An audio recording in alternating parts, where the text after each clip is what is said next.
Indo-Pak border, Punjab, 12:30 hours. 1 घंटे बाद यहाँ से इंडिया की सबसे सेंसिटिव ट्रेन्स में से एक गुजरने वाली है। यहाँ से लेके अटारी तक एस्कॉर्ट करेंगे। सिक्योरिटी एक अहम मुद्दा है। हर मंडे और थर्सडे को इस ड्रिल में कड़ी मेहनत की जाती है।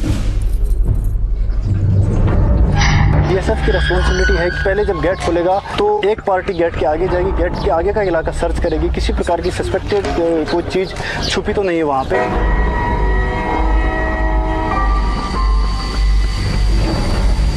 जो ट्रेन पाकिस्तान से आएगी उसको जीरो लाइन से एस्कॉर्ट करके यहाँ पे अटारी स्टेशन से पहले जीआरपी की पोस्ट पड़ती है, उनको हैंडओवर करके वापस आना। साथ में डोमिनेटिंग फीचर के ऊपर में हमारे वेपन माउंट होते हैं तथा गाड़ियों के ऊपर में वेपन माउंट होते हैं कि किसी प्रकार की कंटीजेंसी या कोई बंदा भागने की कोशिश करे तो उसे हम चेज करके पकड़ सकें।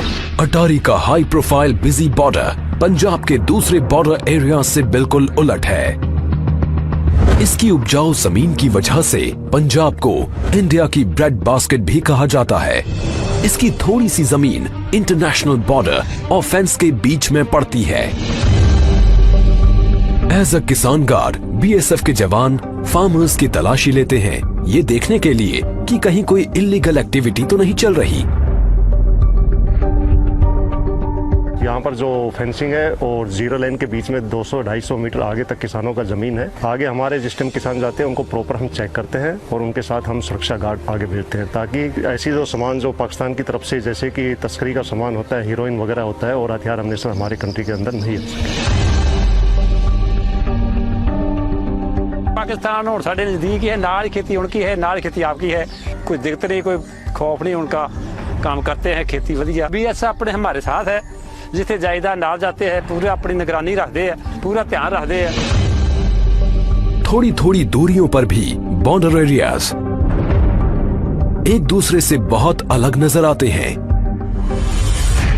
बॉर्डर के कुछ हिस्सों में सीजनली पानी भर जाता है, जिससे सिंपल पेट्रोलिंग भी मुश्किल हो जाती है। जवान अपनी पेट्रोलिंग ड्यूटीज घुटने तक के रबर बूट्स पहनकर करते हैं। जब बरसात वगैरह ज़्यादा होती है या भागड़ा नांगल बांध का पानी छोड़ा जाता है तो यहाँ पर इस एरिया में भी, हमारे बॉर्डर एरिया में भी 5-5 फीट तक पानी भर जाता है। कैसा भी सीजन हो, चाहे गर्मी हो, तूफान हो, पानी हो, कुछ भी हो, उसमें भी ये पेट्रोलिंग जारी रहती है। लेकिन इस बॉर्डर से साउथ में और आगे है एक ऐसा इलाका जो कहीं ज्यादा चैलेंजिंग है। यहाँ दूर दूर तक कुछ दिखाई नहीं देता, फिर भी साल के ज्यादातर समय खारे पानी से ढकी रहने वाली इस बंजर जमीन की बराबर चौकसी की जाती है। ये है ग्रेट रन ऑफ कच्छ, दुनिया के सबसे बड़े सॉल्ट डेजर्ट्स में से एक। ये है वेस्टर्न टर्मिनस पिलर 1175, इंडिया और पाकिस्तान के बीच आखिरी बाउंड्री पिलर। इससे आगे है क्रीक्स, स्ट्रीम्स और वाटरवेज का नेटवर्क जो अरेबियन सी में मिल जाता है। और ये है सर क्रीक, इंडिया और पाकिस्तान के बीच डिस्प्यूटेड खाड़ी। समंदर शांत दिखता है, लेकिन साइक्लोनिक विंड्स 1 मीटर ऊंची लहरें उठाकर ऑपरेशंस में रुकावट डाल सकती हैं। समंदर में मौजूद बॉर्डर्स की चौकसी के लिए बीएसएफ का अपना वाटर विंग है। नदियों और समंदर की पहरेदारी के लिए इन फास्ट अटैक क्राफ्ट्स में लगे अल्ट्रा मॉडर्न कम्युनिकेशन सिस्टम्स इस्तेमाल किए जाते हैं। इस वेसल को हम रात को दिन में कभी मूव कर सकते हैं। लेटेस्ट टेक्नोलॉजी के हमारे जीपीएस है, रडार है, इको साउंडर दे रखा है, तो ये इसमें लेटेस्ट मैप्स इसमें फीड कर रखे हैं। इसमें हमने रूट मार्क कर रखे हैं, रात को सुबह हम कभी इसमें मार्च कर सकते हैं।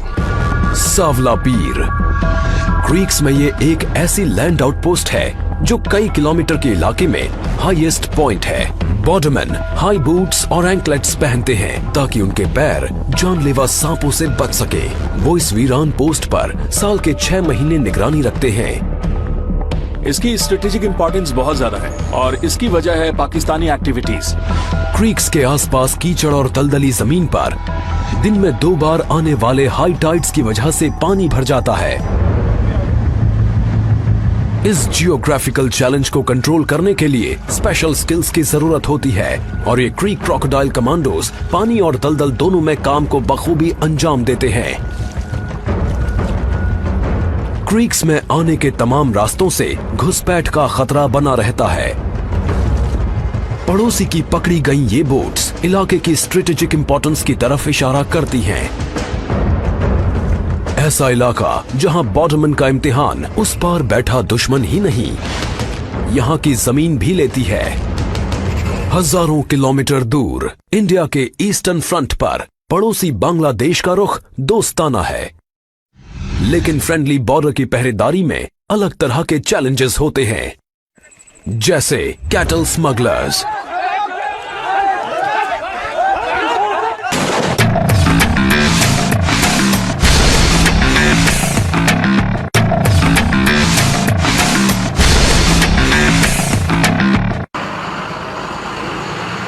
बांग्लादेश से सटा इंडिया का आड़ा तिरछा बॉर्डर 4000 किलोमीटर से ज्यादा लंबा है। इसे रेड क्लिफ लाइन भी कहते हैं। ये न्यूयॉर्क और लॉस एंजलिस के बीच के फासले से भी लंबा है। त्रिपुरा इंडिया का ये तीसरा सबसे छोटा स्टेट 3 तरफ से बांग्लादेश से घिरा हुआ है। Indo Bangladesh border, Tripura, 1600 hours. कई जगह तो घनी आबादी वाले गांव इंटरनेशनल बॉर्डर के बेहद नजदीक बसे हैं। ये जो 2033 बॉर्डर पिलर है, ये बिल्कुल ये जो एक फैमिली है, इसके 2 भाई अभी बांग्लादेश में, 2 इंडिया में, और उनकी जो परिवार है ये दोनों आधा आधा बटा हुआ है, और ये बॉर्डर पिलर इन दोनों को मतलब आधा आधा करता है। इस इलाके की पुलिसिंग एक उलझन भरा काम है, क्योंकि कई बड़ी एक्सटेंडेड फैमिलीज बॉर्डर के दोनों तरफ रहती हैं। हम लोग ऐसा कोई महसूस नहीं हुआ ये इंडिया है या बांग्लादेश है। हम लोगों का बहन भी वहाँ पर शादी हो रहा है, मेरा भाई भी वहाँ पर शादी हुआ है, मेरा काका भी उधर की शादी करने वाला है, मेरा नाना का घर भी उधर ही है। लेकिन आबादी से दूर घनी हरियाली से ढकी त्रिपुरा की लो हिल्स मुसीबत पैदा करती हैं। बॉर्डरमैन को यहाँ मस्कीटो नेट फेस मास्क पहनकर चौकसी करनी पड़ती है, क्योंकि इस इलाके में है दुनिया का deadliest malaria parasite Plasmodium falciparum.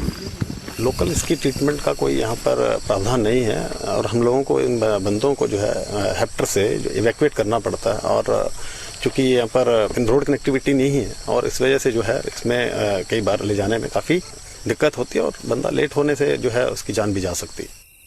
Crew को भी ये नेट्स पहनाए गए हैं।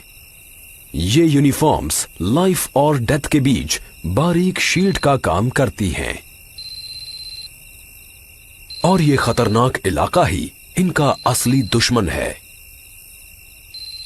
त्रिपुरा के साउथ वेस्ट में 300 किलोमीटर से थोड़ा आगे बीएसएफ के ये जवान रात में चौकसी कर रहे हैं। यहाँ चैलेंजेस बिल्कुल अलग हैं।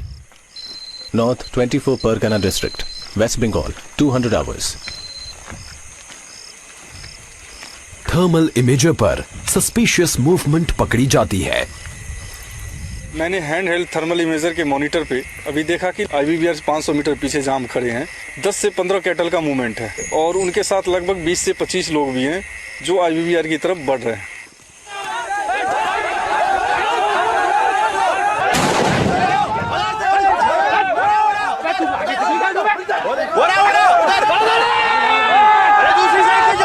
पीछा किया और पकड़ लिया।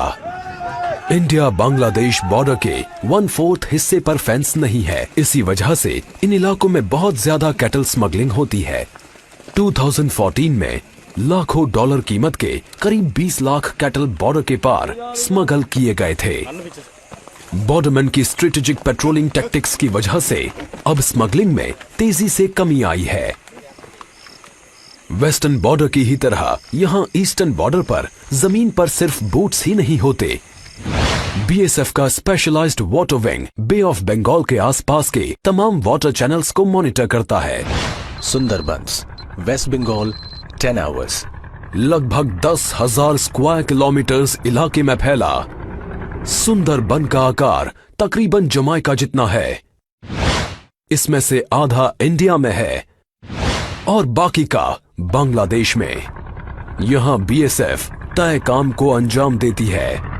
गर्म और उमस भरे सुंदरबन में नहरों, कीचड़ और छोटे आइलैंड्स का एक उलझा हुआ नेटवर्क है। इलाका दलदली है और इसकी वीरानियों में मंडराते हैं जानलेवा क्रीचर्स, डंक मारने वाले से फाड़ डालने वाले तक। दुर्गा उन 3 फ्लोटिंग बॉर्डर आउटपोस्ट्स में से एक है जहां बीएसएफ सुंदरबन के आसपास के दूर दूर तक फैले रिवराइन बॉर्डर को मॉनिटर करने के लिए इस्तेमाल करती है। 353 टन का हर वेसल लैस है इको साउंडर्स और सैटेलाइट नेविगेशन इक्विपमेंट से, ताकि जवान इस बदलते मंजर पर महारत हासिल कर सकें। दुर्गा में रहते हैं 30 बॉर्डरमैन। बाकियों की तरह ये लैस हैं 4 फास्ट पेट्रोल बोट से, जो स्मगलिंग और घुसपैठ को कंट्रोल करने के लिए फ्लोटिंग चेक पॉइंट्स की तरह काम करती हैं।